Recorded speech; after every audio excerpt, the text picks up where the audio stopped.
Los 9 dones del Espíritu, el tercero la fe, quinta parte. ¿Cómo es que este sentido es corrompido y los corruptos procuran terminar de corromperlo en toda la sociedad? Eso se explica en Isaías 5, 18 al 25. Hay 9 ayes.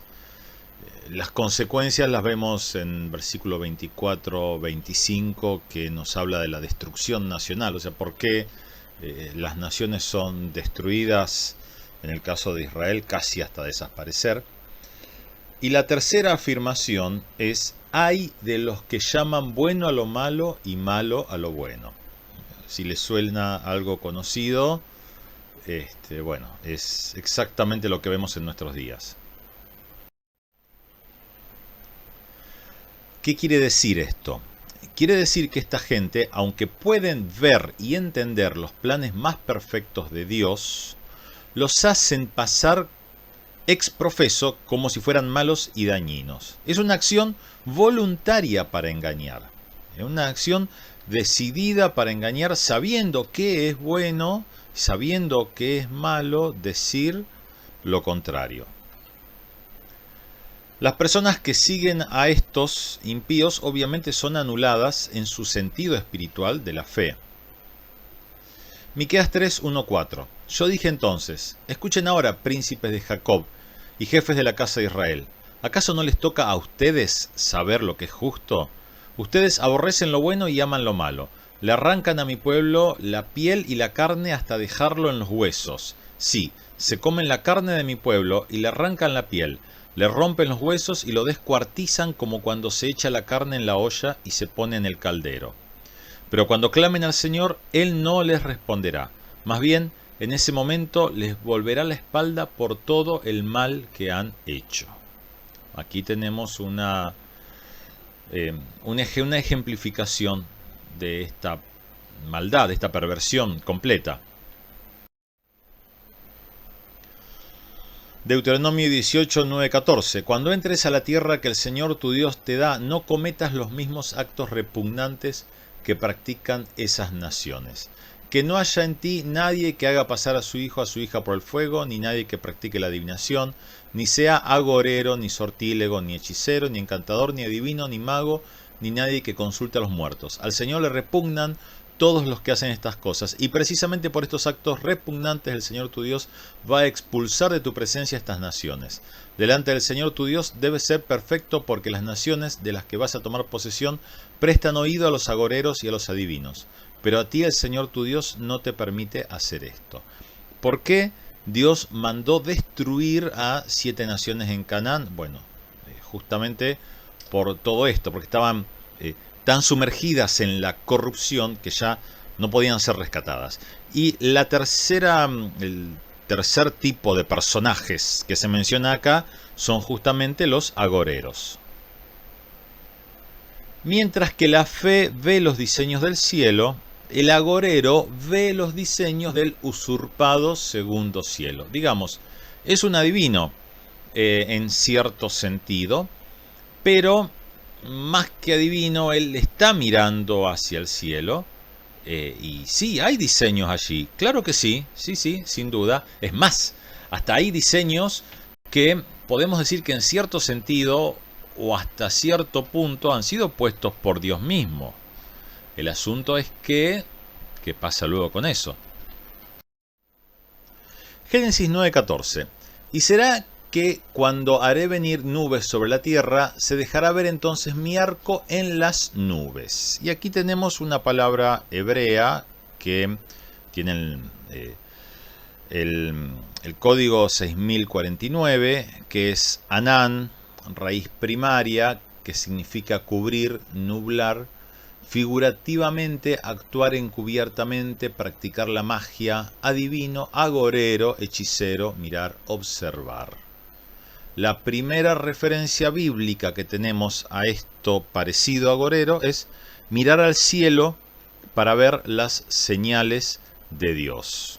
Entonces, el agorero está viendo señales y perfectamente puede estar viendo señales que Dios ha puesto allí. Él ha puesto las estrellas, el sol, la luna, para indicarnos un montón de cosas. Ahora, el asunto es que cuando eso, que puede ser genuino, es tomado y utilizado para el mal, entonces algo genuino se corrompe. Y ahí tenemos un doble problema, porque al ser algo genuino, hay una parte de verdad. Hay algo que es cierto, que está pasando, que está ocurriendo, que va a ocurrir, porque Dios lo determinó así, pero al estar mezclado, el enemigo lo está utilizando para su provecho y para ganar más poder él. Dios nos ha dejado señales. De hecho, el nacimiento de Cristo estuvo anunciado por unas 9 conjunciones astronómicas que ocurrieron en 15 meses. Y nadie que no conociera de los astros, de los signos y de los significados de las estrellas hubiera podido entender. De hecho, en Jerusalén no lo supieron, no lo sabían ellos, por más que en cierto sentido estaban esperando al Mesías. Los sabios que vinieron de Oriente, sí, ellos eran expertos en ese conocimiento del cielo, de las constelaciones, de los astros, de las señales. Y Dios lo dejó escrito ahí. Entonces, no es que en el cielo no hay cosas escritas. No, no, todo lo contrario. El asunto es que el agorero está tomando algo genuino y lo está corrompiendo y por lo tanto se vuelve doblemente corrupto, porque tiene una parte de verdad con la mentira mezclada ahí. Eso es la peor mentira posible. Esta es la confusión justamente que se genera en el segundo cielo. De nuevo, Satanás no es creador de nada y no puede crear nada, pero él toma y corrompe todo lo que Dios hace.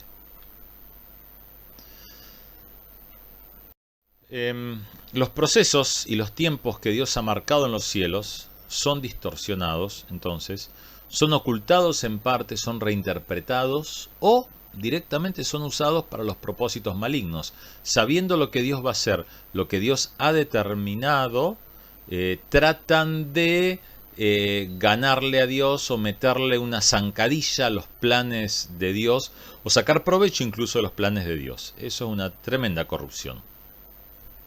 Como esto se está conectando con la parte usurpada del segundo cielo, del Mar Negro, que es, no el Mar Negro en la tierra, sino en sentido metafórico, que es el espacio, trae a los espíritus que habitan allí y sus diseños.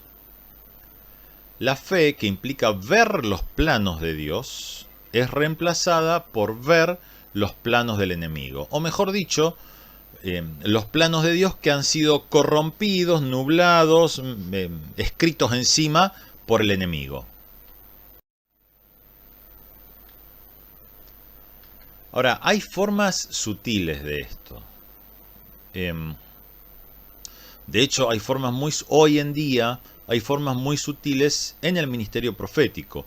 Hemos visto desde hace un tiempo a esta parte un resurgir importante del ministerio profético. El Espíritu nos ha hablado claramente acerca del ministerio profético y en lo personal he insistido mucho en la importancia del ministerio profético y escuchar a los profetas, pero tenemos que seguir advirtiendo contra toda la falsedad que precisamente se une, se mezcla con el ministerio profético. ¿Por qué? Acá hay cosas sutiles, como dije, porque ver y entender claramente los procesos y los tiempos, incluso los diseños que Dios ha puesto, no es lo mismo que tener fe y tener la capacidad para ver los planos y los planes de Dios. Podemos estar viendo propósitos de Dios, cosas que Dios ha escrito, pero si nosotros realmente no conocemos al Dios que ha escrito eso, no tenemos fe en Él y no tenemos fundamentalmente el oído ajustado para entender lo que Dios quiere hacer a través de o incluso por encima de esos planes que Él mismo ha escrito, entonces nosotros mismos, con toda la buena voluntad, nos estamos transformando en una especie de agoreros cristianos, una cosa así, media extraña. La verdadera fe siempre va a superar las previsiones humanas. Incluso la verdadera fe supera los principios, los propósitos y los planes de Dios que conocemos en un momento dado. Dios siempre está más allá. A ver, Dios lo puso a Moisés ¿para qué? Para que Moisés se pusiera delante de él y Dios no destruyera, porque en su justicia Dios tenía que destruir a Israel y eso ya había quedado escrito, estaba escrita la destrucción y Moisés dijo, no, no lo vas a hacer y Dios se detuvo. Sí, es cierto, después vino un juicio, después hubo una purificación, es verdad, hubo todo un proceso, pero esa destrucción completa que Dios iba a hacer en ese momento no la hizo. Entonces, solamente cuando llegamos al corazón de Dios, al mismo corazón de Dios, en el camino que solo Cristo nos abrió, es que podemos superar incluso los planos y los planes que Dios ha dejado ya escritos y entender más allá de ellos. Cosa obviamente que el agorero no puede hacer. Y cosa que el agorero cristiano tampoco puede hacer. Si rechazamos la fe loca de Dios, o sea, creer en esas cosas imposibles, pedir por esas cosas imposibles, entonces no nos va a quedar más remedio que mirar al cielo y tratar de interpretar lo que pasa allí. El problema es que cuando miremos al cielo, ahí entre medio del cielo tenemos esa capa del segundo cielo usurpado, en donde hay unos cuantos bicharracos revoloteando que nos van a torcer y nublar lo que podamos estar mirando. El sentido de la fe es manifestado y desarrollado por los frutos. El tercero de los frutos del Espíritu mencionado en Gálatas es la paz. Cada fruto sin duda está relacionado con uno de los sentidos, percepciones, y es avivado por él y lo desarrolla a su vez. La paz, ¿por qué? Porque estamos en paz con Dios y con sus planes y no tenemos que hacer la guerra contra sus propósitos. Por eso estamos en paz. Porque hay un plan superior a lo que estamos viendo, a lo que estamos viviendo, que lo conocemos, que lo hemos visto en el Espíritu.